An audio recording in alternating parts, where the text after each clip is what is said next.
The Great Wall of China, one of the best-known structures in the world. A series of stone walls built over the centuries to keep out invaders from the north. The Great Wall is China's most visited tourist attraction. This is the coolest thing I've ever done. We're in China. Can't believe this. On a hot June day just outside of Beijing, as temperatures reach 100 degrees, the West Plains, Missouri choir members set out to climb the Great Wall.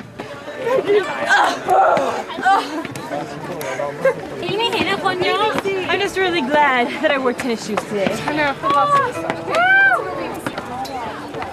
Straight up almost at times and narrow steps. It's pretty incredible. Well, that was one of the things on my things to do before I die list, you know? So I got to do that. Yeah, it is pretty steep. I don't think I can handle this. It's a lot taller than it looks. And steeper? Yeah, just a little. And the baby. I really hate to see the steep side. We are going to be so sore tomorrow. I passed many sweaty bodies and people panting, you know, against the side, drinking the water. How far are you going to go up? It's a long way. All the way across this. All that? Yeah. You know, some people didn't go up very high at all because they're just like, wow, it's pretty intense.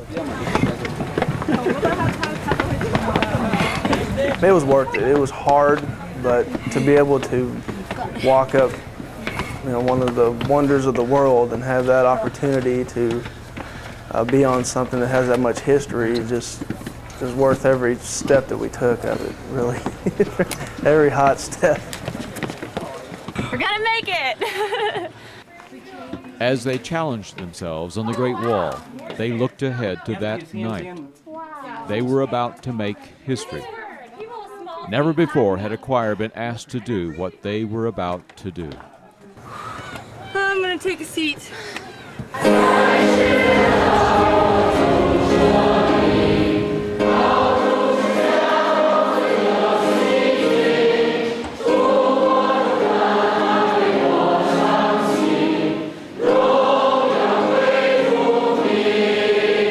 In a church building in central Beijing, a Baptist congregation holds their service. Years ago, this congregation had to worship in secret. Now it's registered with the government and can legally hold services.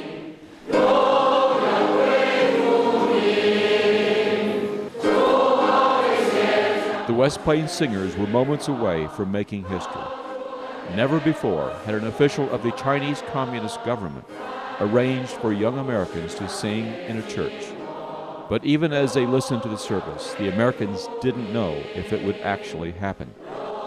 That concert was right up to the last minute of, will they let us do this? Will they not? This was the first time that the government had actually taken a group to this church. But the Chinese guide with the group could not tell them if they could perform or not.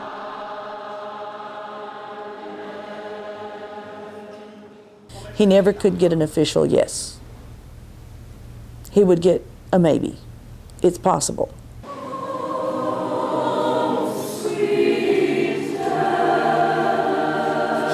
Since no one had stepped forward to say no, the concert began.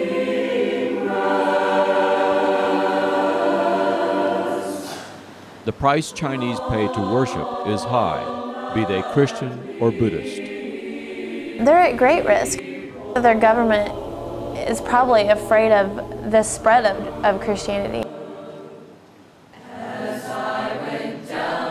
To be religious, you give up all your benefits from the government, health care, dental care, retirement pension, all the stuff the government provides, and you pay a tax. Sure, you can be religious, but who can afford to be? And so all those people in the church now that I look back and think of those faces, those were elderly people, and they were paying a very high price to be there that night.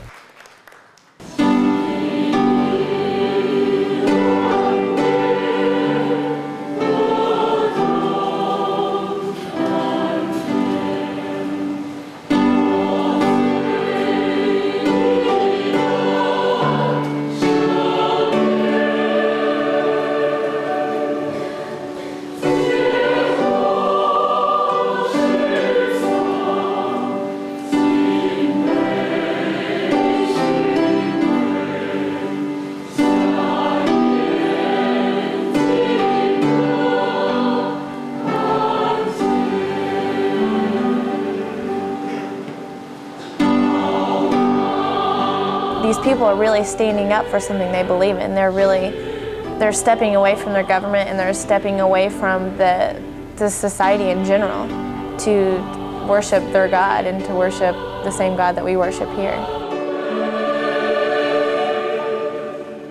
We were experiencing something that's not a common thing over there. I know that there's like 1% of the population or less is actually Christian, and we actually got to experience a church service over there that these people were excited to be part of.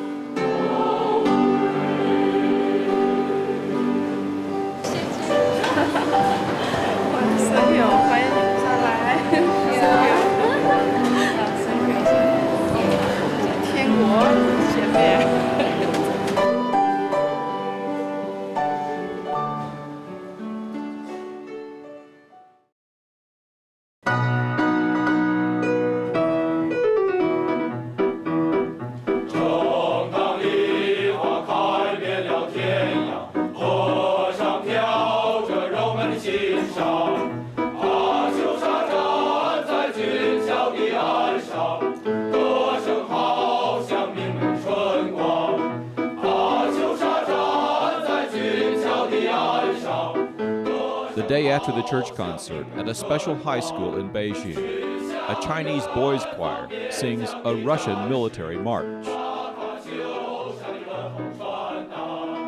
The West Plains, Missouri singers waited to take the stage and perform their Song for China.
This is for you.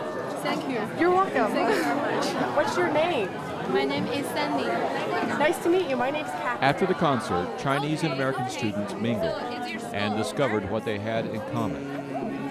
To make a better place, make a better place, heal the world, make it a better place for you and for me and the entire human race.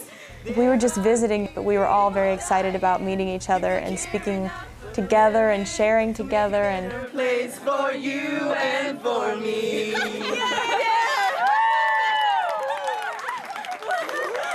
Everywhere, that's what surprised me. Everywhere we went, people were open to us and nice to us and wanted to interact with us. And after the concerts, wanted to come and talk to us. So I think we were received very well.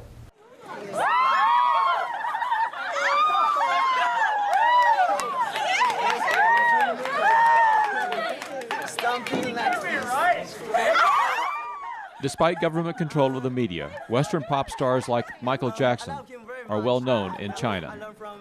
I watch the CDs, I watch Radio City, and I learn from the TV, and I think his song is the best. Like this. Oh, okay. So like this? Yeah, yes. Okay. Okay. At this Beijing high school, a good number of Chinese students speak English. So the Americans took the time after their concert to learn about Chinese school lifestyles. Oh, yeah, there we go. Teamwork, yay! Oh, 1 hour and a half. 1 hour and a half? Yes. Our lunch break is half an hour. That's all we have. 12, it's barely enough time to even eat your lunch. There is a family named the Kongs who live in West Plains. I think that's his name. And I know them as well. That's the only. There are not many Chinese people in West Plains. These exchanges were apparently observed and reported. At some point, this free association between the Americans and Chinese would become a problem with communist bureaucrats keeping track of the tour. Thanks for showing me around. During their first days in Beijing, the singers had exchanged email addresses with young Chinese. Thank you so much. They didn't notice it at the time, but for some reason, the Chinese tour guide suddenly wanted to break up the mingling and get all the Americans on the bus. They were exchanging email addresses, they were playing basketball, they were singing Michael Jackson songs, talking about what kind of music they listened to. Just having a great time. I mean, and I felt like, well, let them stay. The Chinese kids wanted to stay. They were having fun. But our guide was just like, he was a nervous wreck. The guide walks by telling them they have to go. I couldn't decide if he was nervous because dinner was waiting. You know what I mean? And he has to keep people on schedule. And Orientals are very big schedule people, as we've learned. Or if he was afraid one of those kids would say something. Or there would be, you know what I mean, just a little bit too much exchange of ideas. Did you like this place? Okay, now wave your hands to the boys and girls. Despite the adults' concern about certain issues, the tour was now in full swing.